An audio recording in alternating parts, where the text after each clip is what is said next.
In fact, a follow-up segment tonight. Last night, Dr. Wafa Sultan, a Muslim woman, said that the Qur'an condones the sexual abuse of women. Doesn't the Qur'an condemn this kind of behavior? No. A Muslim woman actually cannot report being raped because she will be asked to provide 4 witnesses. Otherwise, she will be accused of committing adultery and she will be stoned to death. In Sharia law. Joining us now from Portland, Oregon to reply, Zafar, the national spokesperson for the Ahmadiyya Muslim Community. So we appreciate you calling us, Mr. Zafar. As I said on the program last night, we wanted to have somebody reply to this, and you say what? Well, honestly, Bill, I feel sorry for Ms. Sultan. She's clearly experienced and witnessed the brutality of the system in Syria and other nations in the Middle East, and she blames Islam for it, whereas true Islam, as taught to us by the Holy Qur'an and the Prophet Muhammad, is a tolerant and humane faith, and that's the Islam that we, the Ahmadiyya Muslim community, not only follow but teach all over the world. And I have no reason to dispute you, but we did do some very extensive research in the Qur'an, and I want to read you some passages, and you can explain them to me. Because look, we know that Muslim women are brutalized by the Taliban. By Gaddafi's forces, which was why the doctor was on, and in other Muslim countries around the world. There's no doubt about that. They are. In the Qur'an, this is 004034. All right? Men are the protectors and maintainers of women because Allah has given one more strength than the other, that's men, and because they support them from their means. All right? As to these women who are disloyal and commit ill conduct, admonish them, refuse to share their beds, and beat them. Now, if that's in the Qur'an, then you're going to have psychopaths and sociopaths take that and act upon it. Are you not?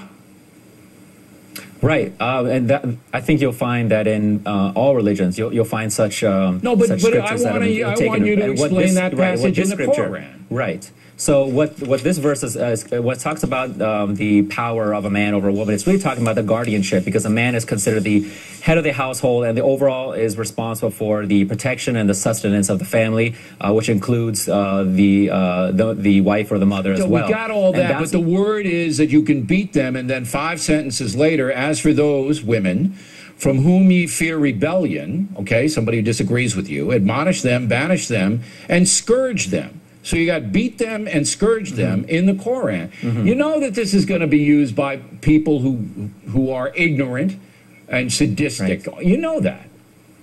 I know that, and that's why we have to take the whole Quran in its entirety to understand this. And what this is really referring to is the absolute extreme. When it talks about rebellion, if you look at the actual word rebellion, it's not just, oh, a wife is disobeying her husband. It's an extreme form of rebellion that actually causes chaos and disorder, not just in the family, but in the society as a whole. And it talks about, you know, the escalation process, and nowhere does it say beat your wife. It talks about the escalation of how to deal with it. But it says this kind of punishment is permissible. It says it kind of, look, no matter what the degree of infraction by the woman, it says that beating them and scourging them is permissible. Now, you're familiar with the Hadith, right?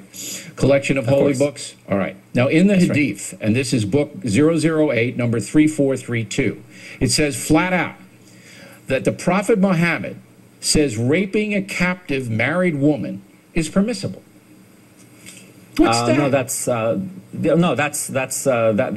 not a valid hadith. I mean, as you know, there are so many hadith that have been used and misused or even made up, and that's why there are books of authenticity. Now, what the Prophet did say is the fair treatment of women. And when it comes to the allegation of a woman who is raped, that she needs 4 witnesses to prove that she's been raped, that's actually the complete opposite of what the Quran says. Chapter 24, verse 5 clearly says that if a man, if somebody accuses a chaste woman of having extramarital affairs and cannot bring forth 4 witnesses to prove that accuser must be punished for slander. Nowhere in the Quran does it say the reverse, which is that a woman who is raped needs to bring 4 witnesses to prove it. I mean, where's the justice in that? So that's where Ms. Sultan and others have... The Quran is not a book that can be used to abuse women. Absolutely not. If anything, the Quran mentions in verse 60, that's chapter 66, verse 13, that you need to be fair to women, that you should follow the example of Mother Mary to be a true believer, and that's what the message we're trying to get across the world. Mr. Zafar, thanks very much. We appreciate your point of view. When we come right back, Willie Nelson.